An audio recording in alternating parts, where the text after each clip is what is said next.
1. I am the oldest of 3 boys. My parents have given me the short end of the stick in numerous situations in terms of keeping the peace. For example, there was one time my brother, the middle child, promised me first turn on the video game.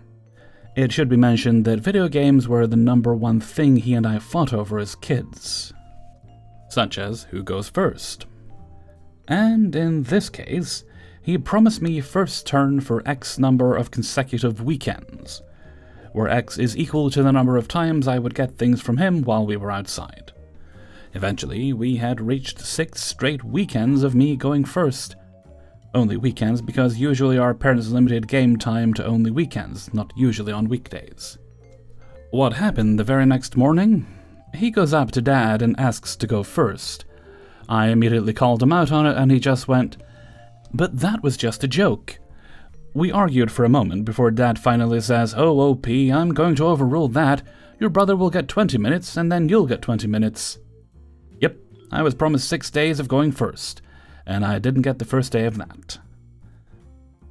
Another thing we used to argue about was going on 2-player together. See, I hated going on 2-player with him. Why? Let's just say he was a selfish brat when it came to what he did while playing.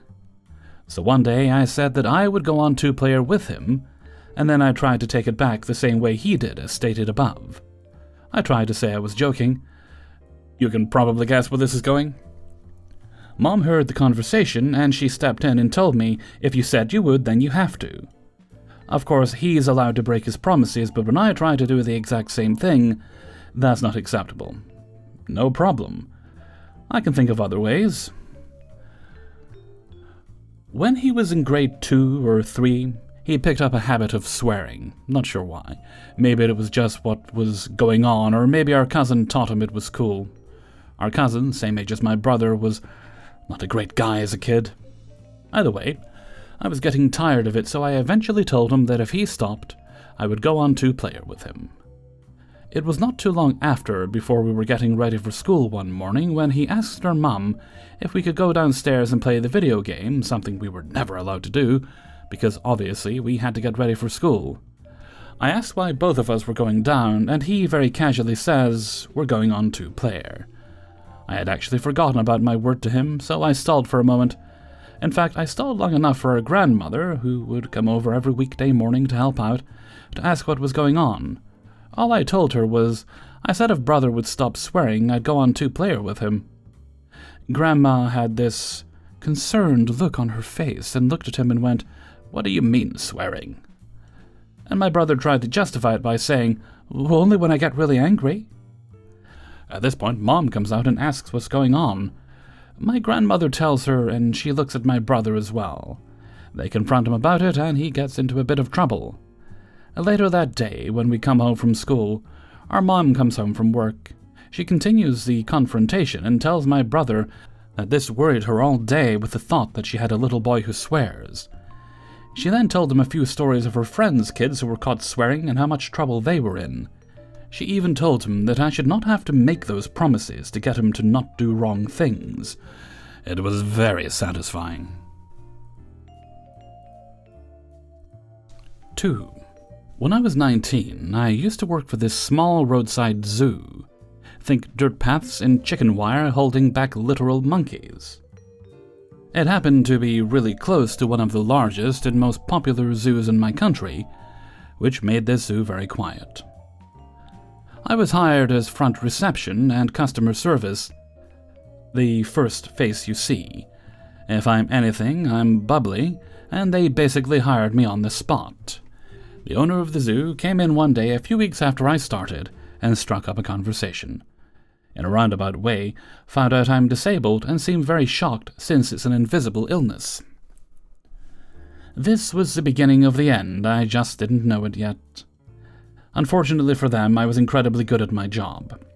Customers were happy, office was clean, and I was finished with the work they gave me with half my day empty and boring. The head zookeeper was young, short, attractive, and had a temper that could rival Regina from Mean Girls. I tried asking for more responsibilities. With a background in art, I offered my skills and knowledge in other areas just to fill my day. and was met with a screaming, almost 30-something man on his tiptoes spitting in my face that I needed to sit down, shut up, and smile for the customers. So I did. That was until the incident. One day a friend of the owner's drops in this pair of birds as a surrender. This cute little white cockatiel and a blue Indian ringneck. I own a bird, and so when they put them in an old cage next to the office, I was very excited. I wasn't to feed them, but I was allowed to talk to them. The days went by, and the ringneck became very wild and unhappy. The poor little white bird was getting really sick. I tried telling the keepers that the seed was wet and the birds had no dry space when it rained. They didn't have toys or company, and they weren't doing well. I was met with violent screaming. The head zookeeper had me pinned to a wall, and I was so afraid he was going to hit me for suggesting his level of care wasn't good enough that I burst into tears and ran back to the office. I called the owner, sobbing that he'd done that, and she reassured me that everything would be fine, and have a drink of water, calm down, and finish the rest of my day. By the afternoon, one of the other keepers was sent up to the office and popped his head in to see if I was okay. Apparently he was sent to snap the neck of the birds, because euthanasia was too expensive for surrendered animals. I was unbelievably upset, and this keeper patted me on the shoulder. He was a massive introvert, and this meant a lot, trying to calm me down. He said he didn't like it as much as I did, but he had to do his job or he might get fired. I asked him what they told him to do exactly, and he said, "When I get back up there better not be any birds." So I asked if I can take them. He said, "Well, as long as they aren't here, I did my job," and smirked and walked out of the office. So there I am, smuggling birds in my shirt to my car. The sick little white one tucked up, holding onto my bra, all snuggled close, and this blue firecracker practicing for the next bull riding competition. I disinfected a spare cage I had at home and put them in our sunroom to fly free. I was hand-feeding the little white bird with the medication the vet gave me, and giving her some pats when I got an email. The owner had sent an email stating, "Due to your ill health and unhappiness, you are no longer needed and your contract is terminated." That's when it hit me. She'd been trying to find something, anything to fire me for besides just being disabled with an invisible illness. Me being upset that I was verbally abused, physically assaulted, and upset that they were going to inhumanely kill animals was worth firing me over. So I'm not proud of it, but I ghosted them. They didn't give me common decency, so they weren't worth my efforts. For weeks and weeks I'd get emails asking for my keys to the zoo, asking if I got the email. I just let the email sit there. Finally, the owner called after a month and angrily asked for me to return my keys. I calmly said I put them in the mailbox the day she fired me and hung up. I knew they were so unorganized that no one but me checked the mailbox to the office. It had been a month, and to her knowledge, they could have been anywhere by now. I hoped they had to change all the locks to that office, and it was a mild inconvenience that really grated on them. I got a lot of joy watching those little birds play with that big chain of keys I hung in their bird room, right up until I found them a foster home, where they would be cared for well. The little white bird was very healthy and happy when we parted ways, but I'd never visit that zoo again. They feed their dead zoo animals to their baboons. They collected the branches and grass for their enclosures from private farmland, and have been run off people's property so often that staff had to be made aware they could get shot. And most importantly, why would I want to support that horrible place when I can pop up the road to this amazing zoo run by a legend's legacy? It's a small, petty, but still petty revenge in my opinion. I wish I could have done more, honestly. 3. When I was in college, I shared a studio apartment with 2 students from the same college. One was in my program, and the other shared a couple of classes with us. After a while, they both had to move out due to life changes. One switched schools and had to leave, and the other moved in with their significant other. They both helped me find subletters, and they moved in. Things were a bit awkward, but not bad. just that we were essentially strangers sharing a large room with partitioned huts for the three of us. We got to know each other enough to get along, but they started being late with every bill, including their portion of the rent. Keep in mind that everything was in my name because I was one of the original leases. I'd have to pester them every month to give me their share of the services we all used. My upper hand was that everything in the studio was mine. The appliances, the furniture, even the shower curtain. They started to fall behind with bills, and I was covering for them. Keep in mind, I was a college student living on loans and the occasional side work. These two were employed full-time. I decided that enough was enough. I'd have to get out of the situation.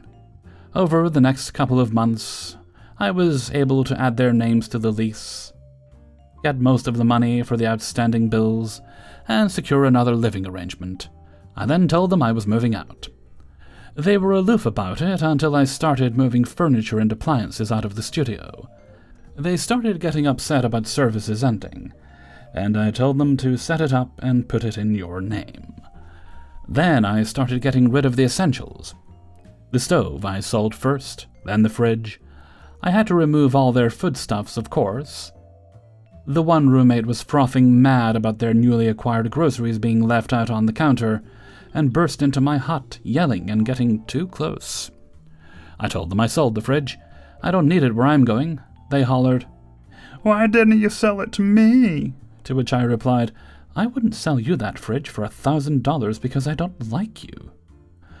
The next couple of days were toxic and unnerving, to say the least. My siblings helped me pull an evening move, and the roommates remained in their huts while we removed the last of pretty much everything. Before I left, I was about to remove the shower curtain, then paused and decided to leave a parting gift. I opened a can of tuna and crammed the contents into the shower curtain rod, put the curtain back on, and hung it back up. My only regret is not seeing them struggle for who knows how long, searching for the ever-increasing stench that must have accompanied every trip to the washroom in that studio. 4. Happened about 10 years ago now.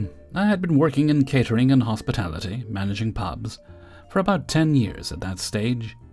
The catering company I worked for had come up short-staffed for a smallish festival they were putting on. Probably max 200 people at a venue they controlled. I was in a different division, but was asked to help out on the bar and the bump in and out. Easy enough, and the music was looking pretty good, so I agreed. It was in the middle of spring. The weather had not yet been really warm, so we were expecting decent numbers, but nothing special. Bringing in the bar was easy enough. The venue was massive and easily able to accommodate the truck, etc. Having a single mobile bar with just one tap tree was probably on the light side, but I figured the venue manager knew what he was doing. So I introduced myself to him and got to work. I unloaded and brought all the gear and beverages in, and made a couple of attempts to discuss how we'd set up the service area. Each time was shut down with progressively more aggressive language, until he finally told me, "I've run dozens of functions in this venue. I think I know how to set it up. We really only asked for a bartender." Okay, no problem, I thought. I didn't mention to him that it had been me that had picked up the truck from the warehouse, collected the bar and 10 kegs from our supplier, as well as the other beverage package, and delivered it to him. Or that I was the only one able to bump it all out at the end of the evening. So I just agreed with whatever he said and set up as he wanted. The weather ended up being a beautiful day, about 27 degrees centigrade, 80 Fahrenheit, with a light breeze, and the turnout was more like 400, much better than expected. Pretty quickly it turned out that we were struggling to keep up with the bar service, so I suggested that rather than a traditional service, we should have one person on the till, one person constantly pouring beers, i.e. never shut off the tap, and one person filling other drinks, wine and soft drinks, etc. Again, I was snapped at by the now clearly stressed venue supervisor. "You just keep serving me and let me do the thinking." Okay, so now I'd had enough. Customers were getting frustrated at the slow service, and this peanut was too proud to accept advice from someone far more experienced. And then the keg blew. I was about to change it when the peanut stepped in and said he would take care of it. I had checked that he knew what he was doing and was assured he'd done it 100 times and to back off and to leave him to it. So I did. I watched him not uncouple the gas line and go straight for the beer lock. Happily, he had his face in the right spot. So as soon as he cracked the lock, he copped a huge spray in the face of nice warm beer foam. All through his hair and all over his glasses. Wet all down the front of his shirt as well. It was glorious, and the first 30 people in line thought so as well, because they had witnessed some of his antics. I didn't hear much out of him for the rest of the day. He asked me to change the kegs when needed and pretty much stayed away from the service area. We streamlined things as well, and although it didn't end up as a success as far as customer satisfaction, it was not the disaster that was brewing. 5. This happened like 15 years ago in Germany. I was in my apprenticeship in a big coal mine, once the pride of German industry. We were 50 apprentices every year. Here you have to do 3 years apprenticeship before you become an electrician, for example, and my company employed around 4,000 people at that time. The coal sector in Germany was in decline, and it was cheaper to import coal from China, Poland, or Australia. So the company got big subsidies by the state, and it showed. Stuff wasn't replaced, people had to do more shifts. All in all, there was an atmosphere, especially in management, of having to prove you were still useful, in a sense. While most people were pretty chill, retirement plans for the older workers were solid, and as younger people knew we weren't going to work there long-term from the beginning, the upper management still wanted to show they were the big shots. So one day, all apprentices called into a big meeting with the top manager of our section, and he told us that we had too many sick days. In Germany, you can have as many sick days as you need, and you get paid for them in full. There are some other things about pay and sick days in Germany not important to this story, but if you want to nitpick or learn more, just read up on German labor laws. It's fun, I promise. He even had a full PowerPoint presentation with how many days we had, what was the reason. There were charts and figures and such stuff. The whole management spiel. In the end, his idea is that from now on, we all had to give our sick notice to him personally, in his office, at the first day of absence. This is kinda not 100% illegal, I guess, I'm no lawyer, but we were all young people and had little to no knowledge about this. Why he wanted to do it this way was clear. He thought many of us were faking their sickness to get a long weekend or whatever. Up to then, you only had to phone in when you were sick, and you could either send your doctor's notice by mail or bring it in and leave it at the office receptionist. Wasn't good enough anymore, I guess. Directly the week after the meeting, I got a bad stomach bug. Don't ask me what it was, maybe I ate something bad or it was just the season, no idea. After I spray-painted my parents' bathroom all night, I got to my doctor first thing in the morning, and I got a doctor's note, and was instructed not to be around people for the next couple of days in case I was contagious. So I went home and phoned the receptionist at the office to tell them I was sick and I couldn't come in. He transferred me to the manager, who told me I had to hand him the notice personally. No ifs or buts. If I didn't, I would get a write-up, or worse. I knew he thought I was lying, and that didn't sit right with me. And all the time there, I only missed work 1 week, and that was because I had a broken foot. Yes, I worked in a coal mine with a broken foot. I'm not nearly as tough as this makes me sound, and I didn't like to be accused like that, even though it was only implied. By law, you are not forced to tell your employer why you are sick, only that you are sick. Cue my malicious compliance. I said, sure, I will be right there. I got into my car, drove to my workplace, and got to the office.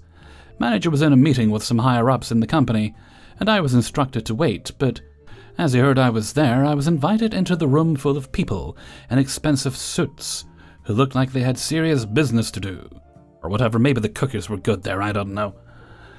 So he made me stand in front of all these important people in the company, and made me introduce myself to everyone, with a handshake. I didn't protest. Why would I? He insisted. I shook the hands of the manager of production and finances and development, everyone who was there, and I introduced myself. I'm sure it was meant to scare me into not having any false sick days anymore. Then, with a triumphant smile, he asked me why I was there, and pulled out my doctor's notice, and gave it to him and said, "As you instructed me, I have to give you my doctor's notice in person. I got a bad case of stomach flu this night, and just wanted to let you know I will be sick for the rest of the week." Their faces were priceless, and he pushed me out way too fast for me to really cherish the situation. My stomach was better by next week, and the rule about our sick days was lifted. Hey everybody, Hellfreezer here, and thank you very much for listening to Revenge is Ice Cream, episode 310. And thank you very much to everybody who allowed me to use their stories in this video. Before you go, please do poke the like button. It lets YouTube know you enjoyed the video, and to share it with others. And if you'd like to get the videos a little bit early, you can support me through my Patreon, which is linked in the description of this video. You can also probably just search for Hellfreezer on Patreon. You can support me there for as little as $1 a month, although I won't stop you supporting me with more. You can get yourself some Hellfreezer merchandise also by clicking on the link to my Teespring store, which is also in the description, and you can make donations during streams or videos like this one. While you don't have to, it helps me out a lot, and is helping me pay some bills. Okay, let's see. No other business today, I don't think. No shout-outs. So let's move right along to Hellfreezer's question of the day. And today's question is, and this one comes courtesy of Kathy Beckford. Which food type describes your personality best? Spicy, mild, sweet, savory, or just nutritious? Now that's a tough one for me. I've mentioned in the past one of my favorite foods is curry. And if not curry, then chow mein, chicken chow mein specifically. I guess sweet. Although I eat less sweet things as I'm getting older than I did when I was younger, but I still love them. So yeah, I'm going to say sweet. Doesn't mean that I'm sweet. It just means that I'm high in calories. Tastes good at the time, but maybe not good long term. Oh no, that actually sounds awful. I'm not that bad, I swear. But let's go with sweet. I'll let you speculate on why. And why don't you leave your answers in a comment below. And with that, I'm going to head off for now. So until next time, thank you very much for listening, and take very good care of yourselves.